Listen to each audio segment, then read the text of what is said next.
For this video, I'm going to be discussing a few of these equations that are going to be very useful whenever it comes to working out these problems that have to do with acid-base equilibria. And so some of these you might remember back from high school chemistry if you took it, but we're going to be kind of diving a little bit deeper into these actual concepts. And so the way that I've these groupings kind of set up here is you'll realize that there is very common equations when you talk about anything that's to do with the hydronium ions or the H plus ions and the OH minus the hydroxide ions. And so when we kind of go through and look at these, one great thing about how this is all set up is everything is going to be tied into each other. Meaning the fact if you have some change in the hydronium ions, it's going to result in some change of the hydroxide ions and vice versa. And they can always be kind of tied to each other in a whole grouping of all these equations. So one thing I need to point out for this video and for a few of the other videos coming up is there are at least like 4 different ways of going about most of these practice problems. And so the way I'm showing in my videos, that's just the particular way that I chose. So some of the practice problems I'm going to be showing in the future videos, I actually show alternate routes of how I can get to the same exact answer. But just because I didn't show it to you in the video doesn't mean that it's not the correct way of going about it. It just means you chose a different direction, a different kind of combination of these equations to figure out than I did. And so the first ones we need to kind of talk about is everything that has to do with the hydronium ions. And so when we start talking about pH, this is pretty much a measurement of the acidity. And so one thing you have to kind of remember about pH is the lower the pH, the higher the concentration or the stronger the acid. And so on the other end of that, the higher the pH, the lower the acidity of the solution, and you're looking more at the base in this situation. And so one way or another, with all the information you're going to be given in the problem, you can either figure out the H3O plus, or you can figure out the Ka, or you can figure out the concentration of the A minus, or you can figure out the concentration of the hydroxide, plugging them into all of these equations and determining one result that you're going to plug into the next equation, and you're going to take that result and plug it into another equation to finally end up where you're wanting to get to. So first thing we kind of have to look at is anything that's to do with the hydronium ions is going to have pretty much the same exact equation set up for anything that has to do with the hydroxide. And so pH, as we kind of discussed in the previous chapter, is going to be the negative log of whatever the heck we're looking at. In this case, because we're talking about pH, it's going to be the negative log of your hydronium ions. If we talk about pOH, it's going to be the negative log of your hydroxide ions. In the same situation, if we are given your hydronium concentration, or if we're given your hydroxide concentration, to get rid of a log, you are going to raise this power of 10. And so here, if you are given the hydronium ions, but you want to calculate the pH, or if you're given the pH and want to calculate hydronium ions, you're going to use a combination of either of these 2 equations. Same deal with the hydroxides.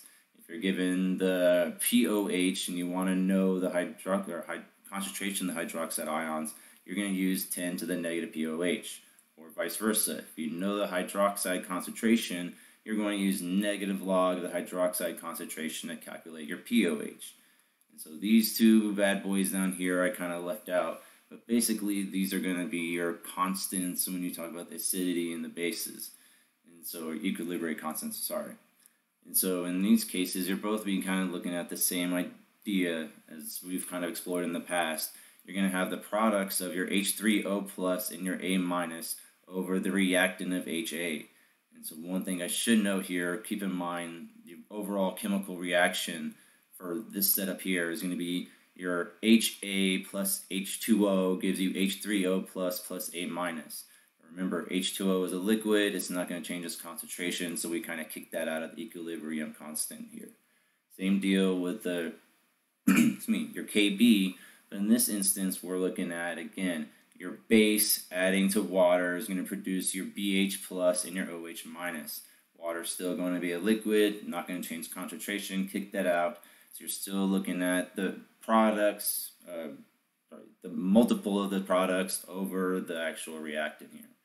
And so these last 3 equations on the far right here, we're looking at a combination of our P's, of our H's and our OH's, or the concentrations of our H pluses and our OH minuses. And great thing about this stuff is this 10 to the negative 14, I kind of left off the slide, but that's known as Kw. That is always going to be Kw, and it's never going to be anything else except for 10 to the negative 14.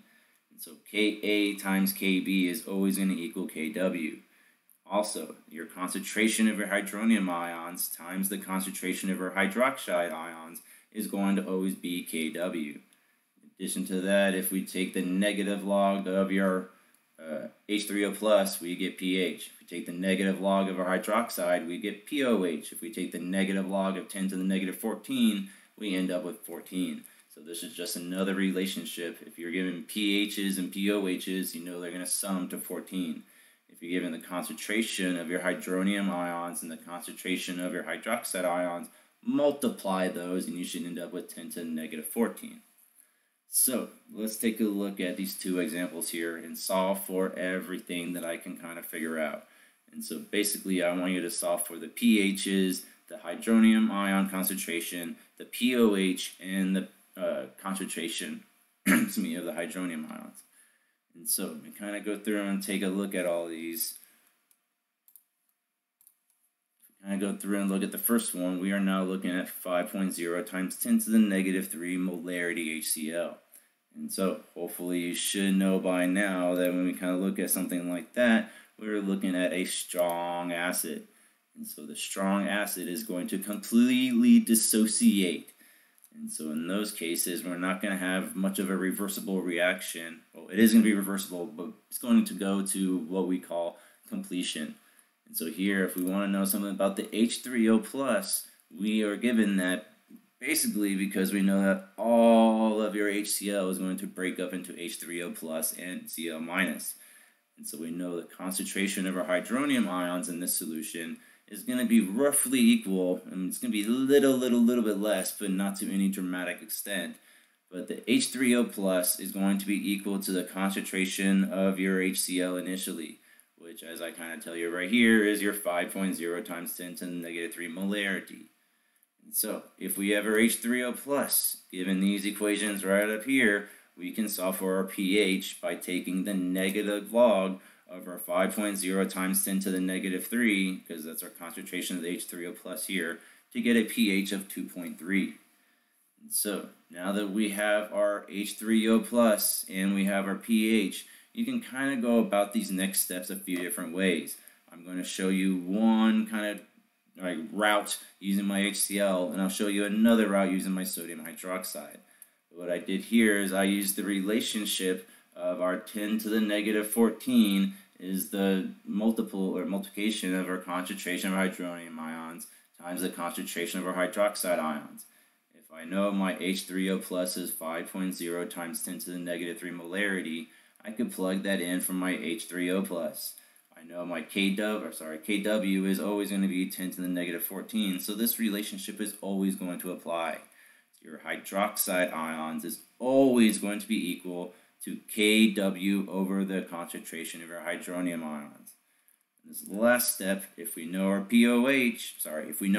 OH, we can solve for our pOH by taking the negative log of 2.0 times 10 to the negative 12 equals 11.7. And so here, just using, again, 1, 2, 3, I guess not even 3, but 2 equations, you can figure out everything you really need to know about with this situation. And again, now that we know our 5.0 concentration of hydroniums, we know our hydroxides, we can even take these, if we have a little bit more information, in combination with our Kas and our Kbs, and solve for a lot more stuff, which is going to come up in later videos. So now, let's take a look on the other side. If we have our 3.0 times 10 to the negative 5 molarity sodium hydroxide. And so for this one, when we kind of go through and take a look at it, sodium hydroxide is a strong base.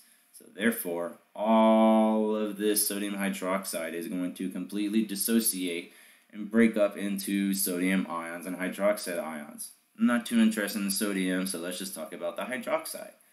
So the concentrations of our OH is given to us because we know there's the strong base which will completely break apart. And so the concentration of your hydroxide ions is going to be equal to the initial concentration of your sodium hydroxide, because again, all of it breaks up, and you're going to end up with 3.0 times 10 to the negative 5 molarity of your hydroxide. And so this one, again, as I kind of mentioned, I kind of went another route here. And so your pOH is going to be equal to your negative log of hydroxide concentration, or your 4.5. And so from here, again, now that we have our hydroxide ions and our pOH, we have kind of a couple different routes of going to our next step here. And so instead of doing similar what I did with the acid, I'm actually going to take my pOH and I'm going to use this other equation of the fact that your pH plus pOH equals 14. And so knowing that, we have our pOH, 14 is not going to change, and so our pH will equal to 14 minus our pOH of 4.5 to give us a pH of 9.5. And now that we know our pH, we can use our pH in order to calculate our hydronium ions by using our, again, 10 to the negative pH equals your concentration of the hydronium.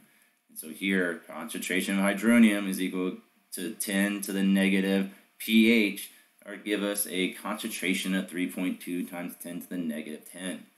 Hopefully this helps you out a little bit as a starting point.